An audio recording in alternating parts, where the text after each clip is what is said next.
Si Pastor Quiboloy is very qualified to run as a senator, to be a senator of the Republic of the Philippines. More than qualified than sa yung mga sinasabi ng ating saligang batas. Attorney Mark, malinaw yung naging pahayag ng COMELEC pagdating dito nga sa hiling, no, na magiging independent si Pastor sa kanyang kandidatura bilang pagka-senador. So anong mangyayari ngayon, Attorney Mark, doon sa petition na i-file naman ng isang senatorial aspirant mula doon sa WPP against Pastor? I don't know sa COMELEC anong gagawin nila doon. For me, I believe naging moot and academic yung ginagawa nila. And hindi lang naging moot and academic, naging irrelevant na sila. Bakit? Kasi of course, sumakay lang yata sila sa popularity ni Pastor para makilala. Kasi nakita naman natin, 10 sila na mga nag-file under the other group, yung Workers' Party Philippines. 9 doon na-declared na nuisance. Ang naiwan lang si Matula. So takot yata si Matula, baka masama siya sa kasamahan niya na maging nuisance candidate. So umingay siya para makilala siya. But despite of that, wala naman tayong masamang tinapay sa kanila. Sabi ko nga, they're all welcome to support Pastor Apollo Quiboloy for senators. So may ibang mga kasamahan niya na kasamahan po ni Matula na tumatawag sa atin, gusto mag-join na to be part of the volunteer group ni Pastor Apollo Quiboloy. Nag-start kasi ito lahat. Kasi nung October 7, nag-decide si Pastor na tumakbo. Tayo po ang nag-offer ni Pastor na, Pastor, may kuwan tayo, may partido po tayo, ako yung presidente nito, baka gusto mo na gamitin. Kung gusto mo, kasi iatas natin sa COC mo, then I will make you a member ng Workers and Peasants Party. Happily, tinanggap naman niya. In good faith, tinanggap niya. So, final po natin yun. Nanggulo itong grupo ni Matula. So, ang ginawa natin, ang ni-revoke ni Pastor is the acceptance kasi tinanggap niya ang Certificate of Nomination. Ang Certificate of Nomination, ang Workers' Peasants Party ang nag-issue. Certificate of Nomination. Ang acceptance, si Pastor ang tumanggap. So ang ni-revoke ni Pastor kahapon is the acceptance of the Certificate of Nomination. So ang epekto nun, naging independent si Pastor. Wala namang problema maging independent siya because he can run the campaign with or without a party. Kahit na nga walang partido si Pastor kasi independent siya ngayon, ang dami ng gustong nag-invite po sa kanya ng mga political party na maging guest candidate siya. So it means, with or without Workers and Peasants Party, Pastor Quiboloy can run the campaign. But kahit na independent si Pastor Quiboloy, the legitimate Workers and Peasants Party will still support Pastor Apollo Quiboloy under my leadership as the president ng Workers and Peasants Party. Tayo po ang isa sa magsusuporta kay Pastor Quiboloy sa pagtakbo niya bilang isang senador, as an independent senator. Kailan lang ninyo nakilala itong isang nagngangalang Matula? I heard kasi sinasabi nila sila yung lihitimo. May conflict sa inyo eh. Yung problema kasi nung 2021, nung ako yung nung panahon ng 2022 election, 2021 nag-organize na kami sa Workers and Peasants Party. In fact, may convention kami and tayo po ang pinakauna na nag-announce na nagsuporta kami kay then presidential candidate Bongbong Marcos and Vice President Sara Duterte. Hindi pa sila nag-declare na tumakbo. Ang Workers and Peasants Party nag-declare na sila ang susuportahan. Yun yan. Walang Matula doon. In fact, si Matula hindi sumama sa Workers and Peasants Party. Doon siya kay BP Leni. So tumakbo siyang senador na kasama doon si Risa Hontiveros. So makita natin ang connection, baka may sabuatan itong dalawa. Kasi kasama siya nung tumakbo siyang senador with Risa Hontiveros noong 2022 and yung presidente nila si VP Leni.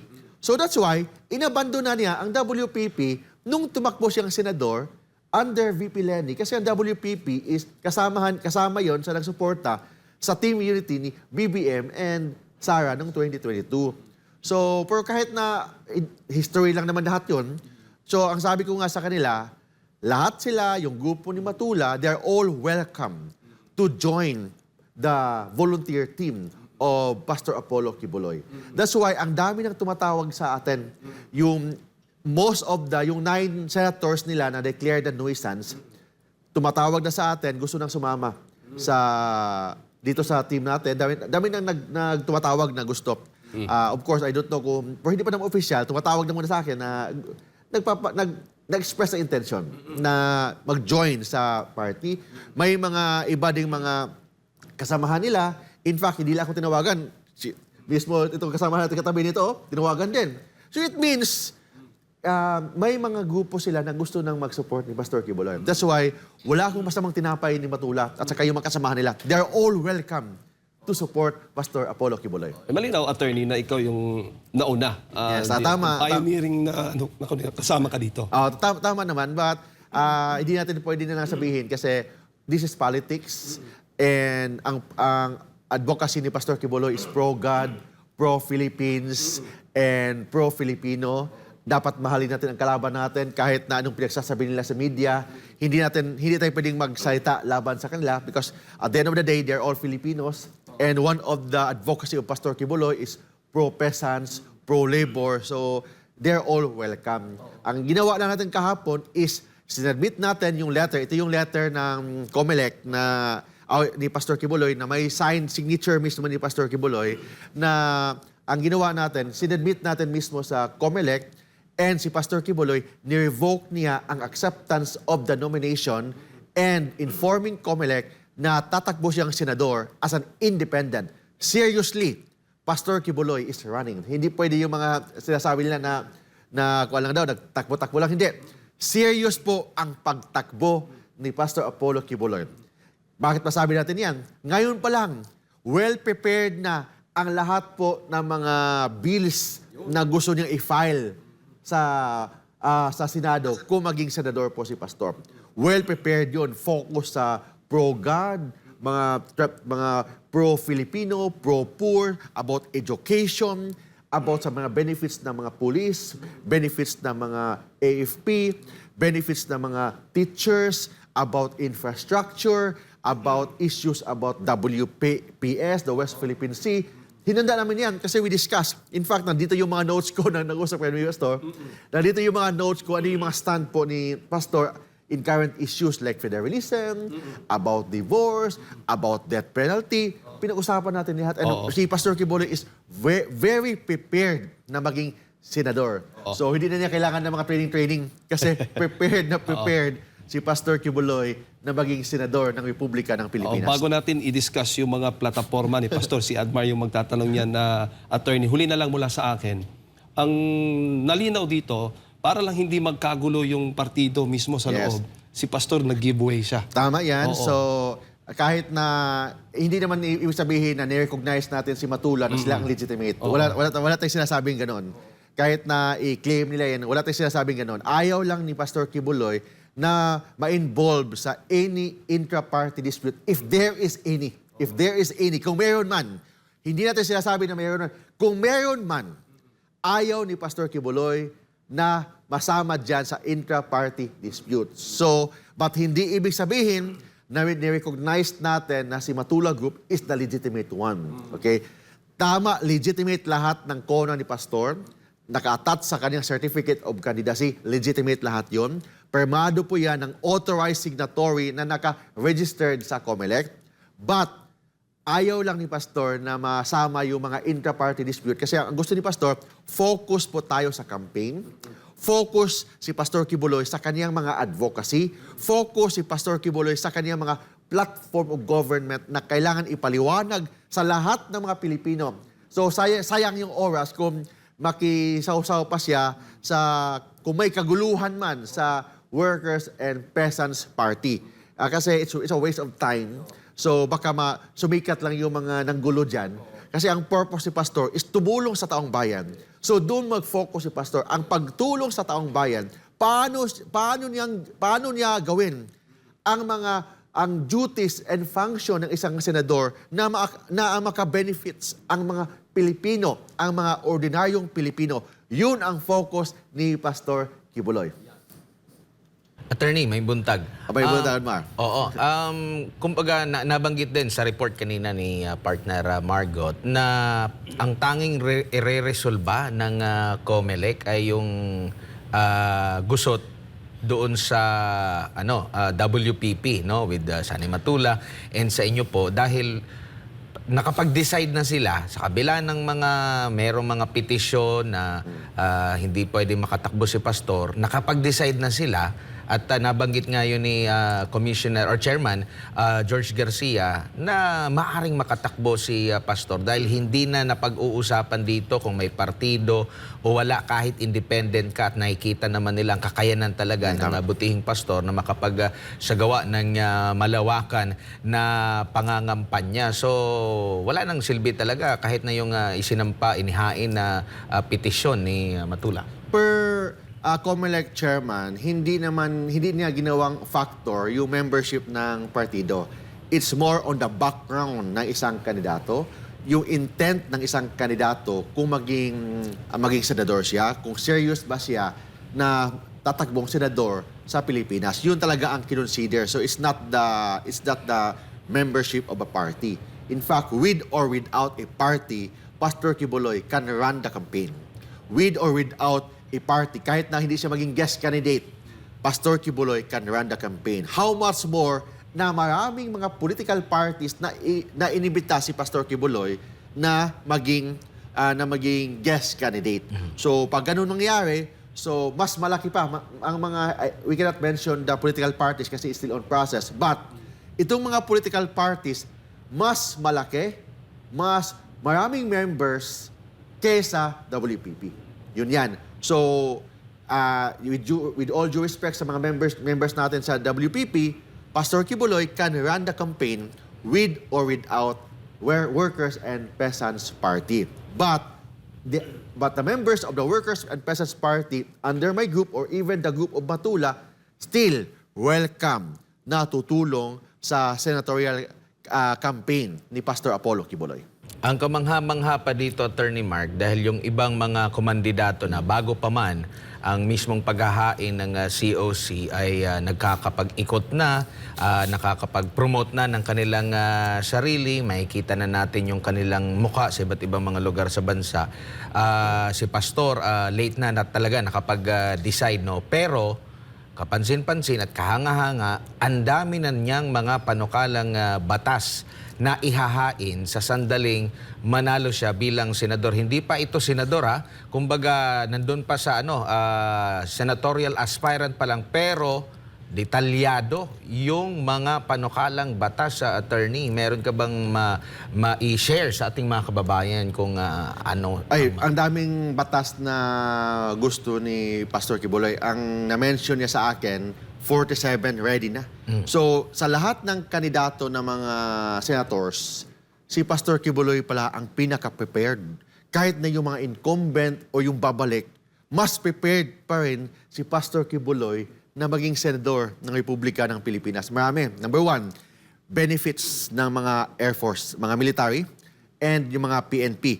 Yung ginawa ni former President Duterte, gusto niyang ituloy yun na maging doble o basta taasan ang mga benefits ng mga military, mga police, yung mga teachers, kailangan quality ang kanilang background o kanilang educational attainment para at least maging mataas din ang standard ng educational system natin. We say education, hindi pala yun building na ang pinag-usapan dyan, dapat maraming classroom. Kung hindi, kailangan din pala mag-invest din tayo sa mga teachers natin. Mag-invest tayo sa kanilang trainings, sa kanilang educational attainment, para at least when they share their educational expertise sa ating mga kabataan, maging mataas na ang standard of our education. Nag-usap din kami about federalism, kung ano ba, favor ba siya sa federalism or hindi. Of course, partly favor siya doon, but of course, dahan-dahan lang daw. Kasi may ibang mga probinsya na hindi pa handa, so pwede mag-start muna tayo sa pilot province or pilot region. Then pag okay na, pwede natin ilawakan ang federalism. Nag-usap din kami about issue niya about sa death penalty, kung he is in favor ba siya or not in favor. Sabi niya, Depende sa crime na nangyari. Of course, corruption, mga plunder, mga ganun na mga kaso, kailangan talaga, o yung mga murder na mga kaso, he is in favor of death penalty.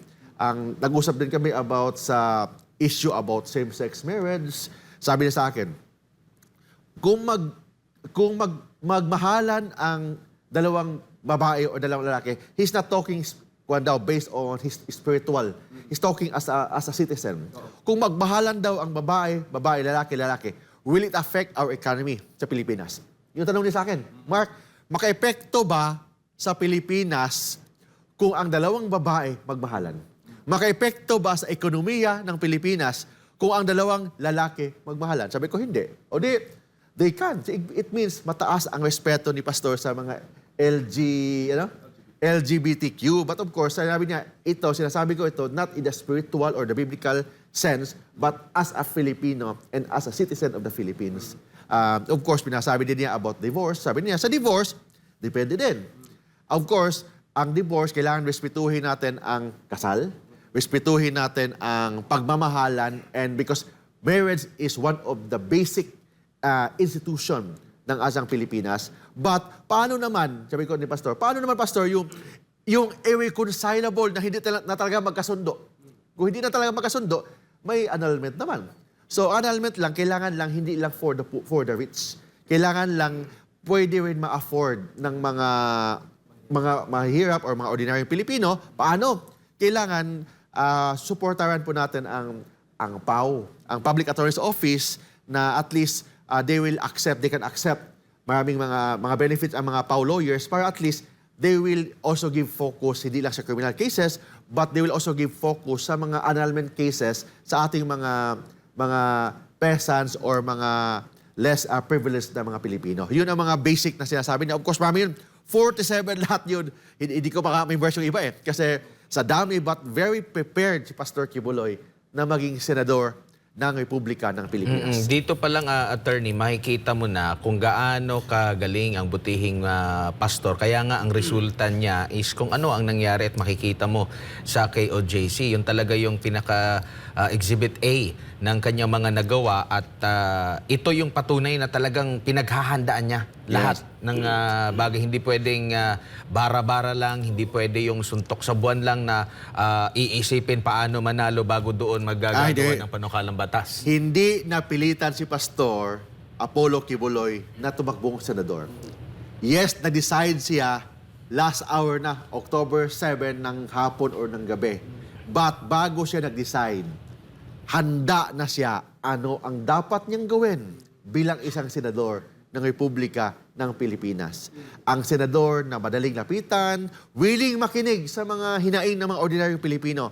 So, expect tayo na isang senador na kung ano yung gusto natin, na mga benefits, anong gusto natin sa ating government, siya ang maging boses natin sa House of Senate. Sabi ko nga, ang pagiging senador, parang si Pastor Kibuloy is more than qualified to be senator. Ang pagtakbo ni Pastor Kibuloy as a senator is actually a sacrifice for him. Kasi pwede naman siya sa KOJC.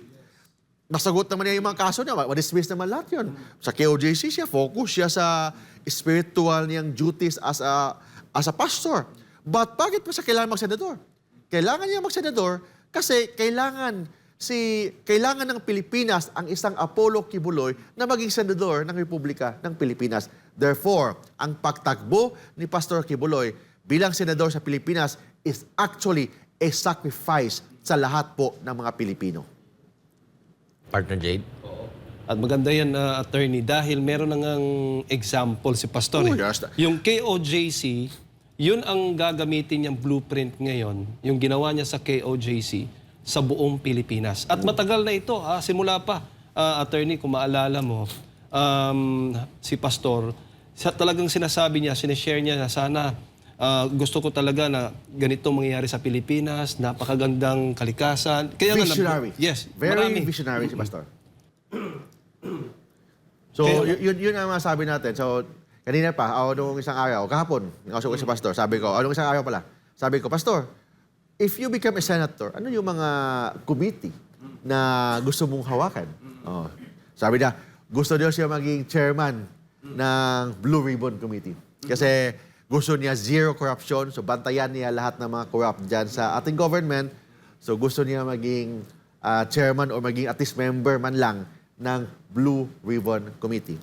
Gusto din niya sa finance para at least makita niya ang cash flow ng financial management ng ating government para maiwasan ang corruption. Of course, the agriculture, sa mga, at least para sa food security, also sa mga IPs, sa mga indigenous people. So yun ang sinasabi niya. But of course, gusto niya na dami siya mga focus na mga panukala. But yung priority talaga niya is of course the religious freedom, i-guarantee yung rights ng every Filipino na maprotektahan ang kanilang religious rights and kailangan talaga zero corruption sa ating panggobyerno. Attorney. At itong napakalaking magandang halimbawa kasi for almost 40 years na yung KOJC. Pero ganito na kaunlad, no? Yung para siyang isang bansa sa loob ng bansa o ng bansang Pilipinas. Sabi ko nga, ang KOJC still 40 years. 40 years pa lang. Ba't nakita natin, 40 years pa lang ang KOJC. Diyan na ang nakikita natin, 40 years. If you compare that to other religion, ilang generation bago nila ma-establish ang kanilang reliyon. But with KOJC, one generation pa lang, 40 years pa lang, nakita natin the kind of leadership and management si Pastor Quiboloy. Kung kaya niya gawin yan sa KOJC, kaya din niyang gawin yan sa buong Pilipinas bilang isang senador. Oo, at syempre, malaking hamon yan, attorney, para sa isang senador, na magiging senador na si Pastor Apollo C. Quiboloy, considering na nakasanayan na ng Pilipinas ang ganitong mga kultura. Pero yan, haharapin yan. Nakahanda si Pastor na harapin ng lahat ng yan. Kaya nga, siya pumasok sa politika para matulungan ang bansa Pilipinas. Tama yan, of course, dami tayong mga challenges kasi dami naka-question bakit si Pastor Quiboloy tumakbong senador, dami pang nag-question pati mga sa partido na may nakikialam pa. Nakita natin na may mga ayaw dyan kasi baka ayaw nilang walampasan sila ni Pastor. With respect, ayaw nila na mabago yung sistema ng ating gobyerno pag nandyan si Pastor. Kasi kung ano yung ginawa ni Pastor sa KOJC, yun din ang gagawin niya sa buong Pilipinas, lalo na yung zero corruption. Walang bahid na korupsyon si Pastor Quiboloy. Yung iba dyan, may mga bahid pa ng korupsyon. Yung iba dyan, daming mga na-convict pa dyan. But si Pastor Quiboloy, wala namang conviction dyan. In fact, hindi pa ka nag-umpisa ang kaso niya eh. But makita natin na yung developments ng KOJC, yung mga members ng KOJC, iba ang mindsetting. Loving people, kahit mga kalaban, mahalin ng members ng KOJC, very full ng knowledge ng teachings of the Bible ang mga members ng KOJC. So, yun ang gusto ni Pastor Quiboloy, na i-expand ang mindsetting, i-expand ang management style niya, hindi lang sa KOJC, kasi the KOJC is already established. Kailangan, gusto ni Pastor Quiboloy, na tulungan ang buong Pilipinas bilang isang senador. How to help the Filipino people through being a senator. So, pwede niyang matulungan. Dami. Yung talent ni Pastor Quiboloy, kung lahat ng senador, kagaya ni Pastor Quiboloy, we will become a world class. We will become a first world country ang Pilipinas. Kung lahat ng senador, kung ang presidente natin, same mindset of Pastor Quiboloy, yung lahat ng senador, same mindsetting of Pastor Quiboloy, at saka yung pagmamahal ni Pastor Quiboloy, Philippines will become a first world country. So, testingin mo natin isang Pastor Quiboloy, tingnan natin anong ang development, anong mangyayari sa Pilipinas, but sana tulungan natin si Pastor Quiboloy. Anyway, yung pagtulong natin sa kanya, hindi siya actually ang tinulungan natin. Ang tinulungan natin, ang ating mga anak, ang ating mga apo, ang future ng Pilipinas, yun ang tinulungan natin. Ang buong Pilipinas ang tinulungan natin kung we will support Pastor Apollo Quiboloy.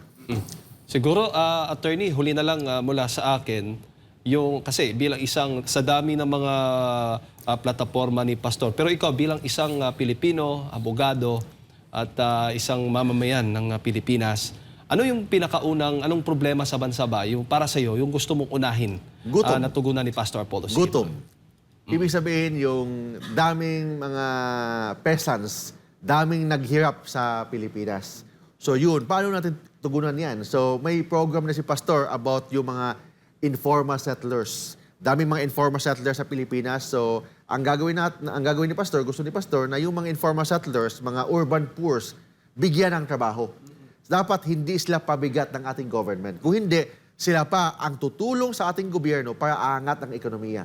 So, sa example, isang area, daming mga informal settlers. Gusto ni Pastor na mag-invite ng mga investors na magpasok dyan, maglagay ng factory dyan para at least bibigyan ng trabaho yung mga informal settlers. So, hindi na sila maging pabigat ng ating government kasi may mga trabaho na sila. Pag may trabaho na sila, they have now they can afford to buy at dalhin ang kanilang mga anak sa eskwelahan for quality education. Kung magkasakit man sila, may quality health services. So yun talaga ang gusto ni Pastor Quiboloy. Kailangan mabawasan, eradicate ang poverty sa buong Pilipinas. Ayan. At patunay ito, Attorney Mark, na kahit hindi abogado at kahit bago sa mundo ng politika, sa mundo ng kumbaga nasa gobyerno, ay maaring tumakbo ang isang kagaya ni Pastor Apollo C. Quiboloy. Hindi pwedeng sabihin na tanging ang may karanasan lang sa paggawa ng batas, naging abogado, at yung kamag-anak ay nasa mundo ng politika, sila lang yung may karapatan na magsilbi sa bayan. Si Pastor Quiboloy is very qualified to run as a senator, to be a senator of the Republic of the Philippines. More than qualified than sa yung mga sinasabi ng ating saligang batas. Ano sinasabi natin sa saligang batas? Able to read and write. Pastor Quiboloy is very well-versed sa Bible. And kung magsalita si Pastor Quiboloy, sobrang galing yan sa larangan ng pagbabasa, pagsasalita. So ang requirement ng batas, able to read and write. Yun yan. Of course, the age qualification, qualified si Pastor. Yung residency qualification, citizenship qualification, very qualified si Pastor. So, kung yung iba dyan na kailangan na anak ni Pedro, anak na tatay niya, abogado, ano pa yung mga pinagsasabi, dating congressman, si Pastor Quiboloy, walang ganun. But, ang makikita natin, yung kanyang experience, hindi niya pinagmayabang. Kung hindi, nakikita na. Hindi pinangako. Kung hindi, Exhibit A, nandyan na. Exhibit B, nandyan na. Yung ibang mga politiko, kailangan pa nilang mangako sa taong bayan. Si Pastor Quiboloy, hindi na kailangan mangako sa taong bayan kasi nandyan na yan. May resibo na. The biggest dome in the world, kingdom. Yung KOJC, makita natin. Yung doon sa Tamayong, yung kind of leadership niya, yung educational institution ng Jose Marie College, ang dami niyang mga scholars, ang dami niyang tinulungan ng mga IPs, ang dami niyang tinulungan ng mga mahirap, mga urban poor. Yun, nakita natin yan, private citizen pa lang si Pastor Quiboloy. How much more kung maging senador siya ng buong Pilipinas.